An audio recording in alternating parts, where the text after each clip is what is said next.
L'amour se réjouit avec la vérité. 1 Corinthiens 13, 6. Après 8 caractères de l'amour formulés de manière négative, suivent maintenant 5 caractères positifs.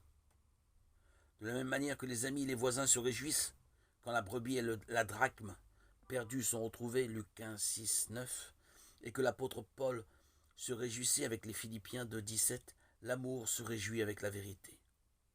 L'amour trouve sa joie et son intérêt dans la vérité. Dans le verset du jour, comme aussi ailleurs, la vérité et l'amour sont personnifiés. Voir 3 Jean 8, Psaume 85, 10. Dans d'autres passages, la vérité personnifiée est confrontée à l'injustice.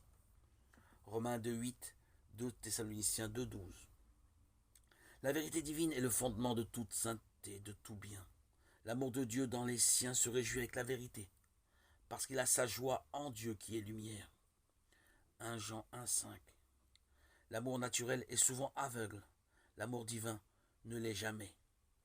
L'affection naturelle peut utiliser des flatteries et manifester souvent une indifférence consternante envers la vérité. Tout cela est en abomination à l'amour. L'amour et la vérité vont toujours ensemble chez Dieu. C'est aussi ce que nous voyons manifester d'une façon toute particulière chez le disciple que Jésus aimait, Jean 13, 23. Celui dont le témoignage nous conduit, comme aucun autre, dans le secret de l'amour insondable de Dieu.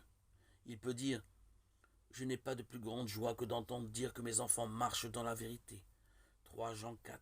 J'en mets toujours en relief que son témoignage est vrai. Jean 19, 35, 21, 24. 3 Jean 12. Dans sa deuxième lettre, il souligne la vérité et montre que l'amour doit être selon la vérité. Dans sa troisième lettre, il insiste sur l'amour et montre que la vérité doit être dans l'amour. Ta grâce atteint au Seigneur jusqu'aux cieux. Ta vérité s'élève jusqu'aux nues. De ton amour, nos âmes confondues méditeront tes faits mystérieux.